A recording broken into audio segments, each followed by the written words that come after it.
Welcome to series number 2, Recareeing workshop series, discovering the right job for you. We're going to talk about employment, full-time and part-time employment. As of today, there's no current labor law definition for full or part-time employment. According to the state of California, there are some work programs that define full and part-time work as full-time 32 to 50 hours and part-time 31 hours or less. Full-time work, depending upon the agency or the corporation, can be 32 to 50 hours per week. However, it is generally 40 hours per week. Employment in a local government entity, a private corporation, entertainment industry, the education arena, nonprofit organizations, and self-employment or contracted are all employment that lasts between 40 and 50 hours a week. Part-time employment hours are generally less than 31 hours, and they're considered permanent part-time. Seasonal meaning that is based upon retail seasons, Christmas, Easter, Mother's Day, Father's Day. Peaks in employment and public programs. So seasonal is generally, for instance, if you're doing tax seasons, 5 weeks, 6 weeks, and those are based upon the number of hours that you're contributing by the day. So during tax season, of course, tax season is over April the 15th. You might work 20 hours, 30 hours a week based upon what the employer needs. Contracted work for 31 hours or less means that you have signed a contract with an organization or an agency and you have agreed to work a specific number of hours. Now, if you're currently in school, another way to do part-time work would be to become self-employed, which means that you would contract your services out, or you would offer home health care services that can be 20 hours a week, cleaning services, daycare services, anything that you wouldn't spend more than 31 hours a week in. So because the labor law hasn't defined what part-time or full-time work is, as a self-employed person, you can set your own hours. And generally, as a full-time worker working with an agency or organization, most companies and agencies do define their part-time and full-time employment based upon whether you receive benefits, paid vacation, sick time, health insurance, and 401k plan. So it's always very good to do your research before you decide to take full-time or part-time employment. Full-time versus part-time. So full-time work, if you want to work at home, it's very good. You also get a tax write-off for working inside your household. Full-time work can be travel. You determine the amount of hours and days you would like to travel. Also, full-time work can be contracted or permanent. These examples would include if you decide to do home-based, foster parenting, open a daycare center, a senior care or pet care. If you decide to have an office in your home, you could freelance writing, do art, quilting, attend craft shows. Another example would be to contract as a speech therapist for seniors or repair technicians. All of these are wonderful ideas for home-based full-time work. Part-time work, if you are considering self-employment, seasonal, contract, or temporary, when you're looking in the newspaper or searching the internet, some great part-time or seasonal work would include gift wrappers, house sitting, concierge, guest relations, valets, reception, any dining or housekeeping services or greeting in retail stores. Some have even tried tutoring children or tutoring seniors in technician and educational information. Also, another great thing as a senior would be to become a theme park assistant. Most parents do rely upon helpers at the theme parks to assist in watching their children while they're away having fun or on a family venture. Food vendors, wedding planners, and coaching do require a little bit of education because you would have to decide how to plan your day, plan an event, in addition to planning the amount of money that's required to actually operate a part-time or temporary business as a vendor or wedding planner. In addition to that, coaching is a great part-time or temporary work because it allows you time to relax and get back into the seasons, which there are 4 seasons of coaching, and many different opportunities in the sports arena for children and for for children, elementary, high school, and senior students.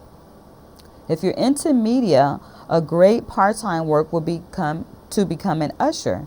Ushers at most movie theaters do receive free tickets to see all of the movies, so that's also a fun venture. Substitute teaching and paraprofessional, of course, you would have to be fingerprinted at most universities and most school districts. And if you're considering contract work, consulting and vacation attendance are excellent ideas. Consulting means that you will become the professional in the industry. You do your research based upon industry trends, and then you tell the person or the agency how much you want to get paid. And the same for vacation attendance. Because so many people are retiring, they now want to find out ways to spend their retirement money. And what better way to help someone relax than to become a vacation attendant? So these are great ideas in full-time versus part-time work. Another great way to find out what the best ways are if you're looking for money to supplement your Social Security income would be to go to the library. It is one of the best places to find wonderful resources on how to get back into work for full or part-time. Let the ships come rolling in. Ships are a great way to find extra money when you're thinking about going back to school and working part-time, or if you just want to consider school and then work based upon a plan that you've created. An apprenticeship program generally are vocational programs. They have very little to do with the regular educational plans, for instance, general biology or science or teaching. The vocational programs generally are working outside public institutions, for example, in forestry, masonry, construction. Examples like pole climbing or fixing electrical appliances. So apprenticeship programs, those are sponsored by the state of California, and all persons who are interested must clear a background check with the state and federal government depending on what area you're interested in training in. Most apprenticeship programs are between 2 and 5 years, and after the first 6 months of the probationary period, then you can receive a payment, and the payments are very good. So some apprenticeships start off between $20 and $30 an hour, and of course you must sign a contract stating that you will complete the apprenticeship program. Generally, people who are 16 to 18 years old, because of high school, they speak with a counselor, and they generally start off young in apprenticeship programs, but it's never too old. Once you're 40, you just have to decide how hard you want to work, because apprenticeship programs do require that you work as if you're working on a regular, permanent, full-time position. Assistantships and fellowships are programs that are given at universities for undergraduate and graduate students. Assistantship and fellowship programs offer stipends. The stipends pay for your room, board, food, clothing, health insurance, and any extras that you might need for a year. Assistantships and fellowships are granted yearly based upon award money given by the state or federal government program for financial aid. An internship is a little different. Most people that go to internships are in college, they are undergraduate, and sometimes an internship is training only without pay. And the same thing for a traineeship. Traineeships are generally all volunteer. Some examples of getting a paid internship would be to work, for example, at the Department of Transportation for Caltrans. As an undergraduate student and a senior year, you do have if you have the proper connections, you can get an internship that is paid. The internships generally are not paid for more than a year. However, traineeships can continue past a year, and of course, you don't get any money. However, training is very important to employment. So no matter how old you are and what age you decide to begin, the ships are always a wonderful way to have extra money or training coming into your place and your plan of employment.